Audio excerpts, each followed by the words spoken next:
হরে কৃষ্ণ, রাধে রাধে। মৌমিতা পরিবারে আপনাদেরকে জানাই অনেক অনেক শুভেচ্ছা ও অভিনন্দন। আজকের আলোচ্য বিষয়টি হচ্ছে বৈশাখ পেরিয়ে জ্যৈষ্ঠ। বাংলার প্রতি মাসে এক একটি ষষ্ঠী ব্রত পালিত হয়। জ্যৈষ্ঠ মাসের মাঝামাঝি সময়ে যখন আম কাঁঠালের পাকা গন্ধে চারিদিক সুভাষিত, তখনই বাংলার ঘরে ঘরে পালিত হয় জামাই ষষ্ঠীর ব্রত। প্রতি মাসে জ্যৈষ্ঠ মাসের শুক্লপক্ষের ষষ্ঠী তিথিতে মা ষষ্ঠীর পূজার্চনার মধ্য দিয়ে জামাই ষষ্ঠী ব্রত পালন করা হয়। তবে এই বছর কিন্তু জ্যৈষ্ঠ মাসের পরিবর্তে আষাঢ় মাসে পড়েছে।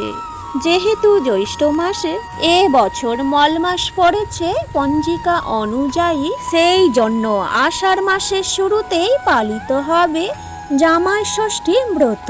তবে কবে পড়েছে জামাই ষষ্ঠী ব্রত, সঠিক তারিখ আমরা জানব এই ভিডিওতে। জামাইকে আশীর্বাদ করার শুভ সময় কি রয়েছে, কিভাবেই বা জামাইকে খাতির করব, ষষ্ঠীর নিয়মই বা কি রয়েছে, কোনো ভুল ত্রুটি বা খামতি থেকে যাবে না তো?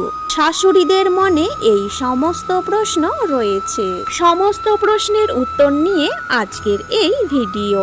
তার সাথেই জেনে নেব এই ষষ্ঠী পূজায় কি কি উপকরণ লাগবে আর এই ষষ্ঠী ব্রত পালনের নিয়ম কি রয়েছে। শ্রোতা বন্ধুরা, আজকের এই ভিডিওটি আপনারা প্রথম থেকে শেষ পর্যন্ত মনোযোগ সহকারে শ্রবণ করুন, আপনাদের কিন্তু অনেক উপকৃত হবে।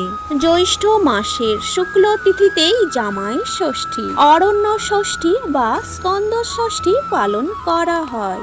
এই দিনে জামাতার মঙ্গল কামনায় শাশুড়ি মায়েরা উপবাস করে ব্রত পালন করে থাকেন। সাধারণত মেয়ে ও জামাই উভয়েরই মঙ্গল কামনায় এই ব্রত পালন করা হয়। এইবারে জেনে নেওয়া যাক এই ব্রত পালন করতে আপনাদের কি কি উপকরণ লাগবে। আম পাতা, তাল পাতার পাখা, করম চা, ধান, দূর্বা, ফল, মিষ্টি, সাদা সুতো, হলুদ বাটা, বেল পাতা, ফুল আর সর্ষের তেল। এবার চলুন জেনে নেওয়া যাক ষষ্ঠী তিথি কখন থেকে শুরু হচ্ছে।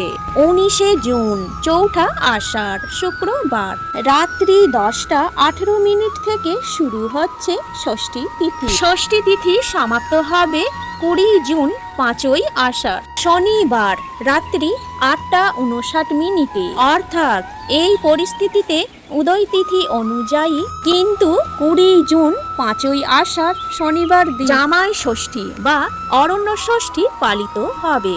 এবার চলুন জেনে নেওয়া যাক জামাই ষষ্ঠীর শুভ সময় কি রয়েছে। এই দিন মাহেন্দ্র যোগ থাকছে সকাল 5:56 মধ্যে। এর পরিবর্তিতে 9:29 থেকে শুরু করে 12:09 মধ্যে মাহেন্দ্র যোগ শেষ হচ্ছে।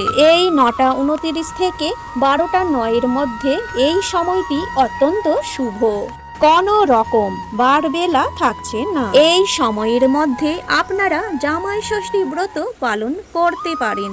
এর পরবর্তীতে অমৃত যোগ থাকছে দুপুর 3:42 থেকে শুরু করে সন্ধ্যা 6:22 মধ্যে। আবার রাত্রি 7:04 থেকে শুরু করে রাত্রি 7:47 মধ্যে। আবার রাত্রি 11:21 থেকে শুরু করে রাত্রি 1:29 মধ্যে।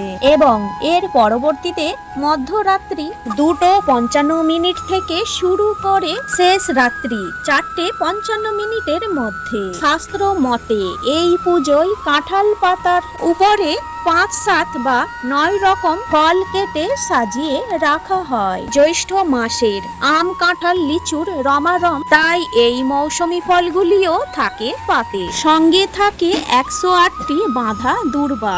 এই দিনে ষষ্ঠী পুজোর জন্য শাশুড়িরা ভোরবেলা স্নান সেরে জল ভরে নেন ঘটে। তারপর ঘটের উপর আম পাতা রাখে, সঙ্গে থাকে তাল পাতার পাখা, একটি সুতো হলুদে চুবিয়ে তাতে ফুল ও বেলপাতা দিয়ে গিট বেঁধে মা ষষ্ঠীর ডোর তৈরি করা হয়। এই ডোরটি জামাই বাবাজির হাতে বাঁধা হয়। যদি বাড়িতে মা ষষ্ঠীর মূর্তি বা ছবি না থাকে, তাহলে বাড়িতে যে সমস্ত ঠাকুর রয়েছে তাদের পুজো করলেও হবে, অথবা মা ষষ্ঠীকে স্মরণ করে আপনারা পুজো করতে পারেন। এছাড়া অনেকে মন্দিরে গিয়ে পুজো দিয়ে আসেন। এবার পুজোর প্রসাদ জামাই এলে জামাই ও মেয়েকে দেবেন, আর জামাই বাবাজিকে বরণ করবেন প্রদীপ জ্বালিয়ে, শঙ্খ বাজিয়ে। এরপর ধান ও দূর্বা দিয়ে আশীর্বাদ করে জামাই বাবাজিকে চন্দন ও দইয়ের ফোঁটা দেবেন। এবার প্রথা অনুযায়ী জামাইকে চিঁড়ে, মুড়কি, দই খেতে দিতে হয়। কিছু মৌসুমী ফল যেমন আম, জাম, কাঁঠাল, লিচু ইত্যাদি খেতে দেবেন। এবার আপনার ইচ্ছা মতো জলখাবার দিতে পারেন, লুচি, তরকারি অথবা জামাইয়ের পছন্দ মতো খাবার।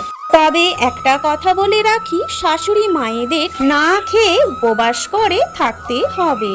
জামাইকে খেতে দিয়েই তবেই উপবাস ভঙ্গ করবেন। আর যে সমস্ত শাশুড়ি মায়েরা জামাইয়ের জন্য ষষ্ঠীর ব্রত পালন করবেন তারা এই দিনে নিরামিষ আহার গ্রহণ করার চেষ্টা করবেন। জামাই বাবাজিকে মাছ, মাংস যাই খাওয়ান না কেন, নিজেরা যদি ষষ্ঠী ব্রত করে থাকেন জামাই বাবাজির জন্য, মেয়ের জন্য, তাহলে কিন্তু এই দিনে আমিষ আহারটি গ্রহণ করবেন না। জয় শ্রী কৃষ্ণ।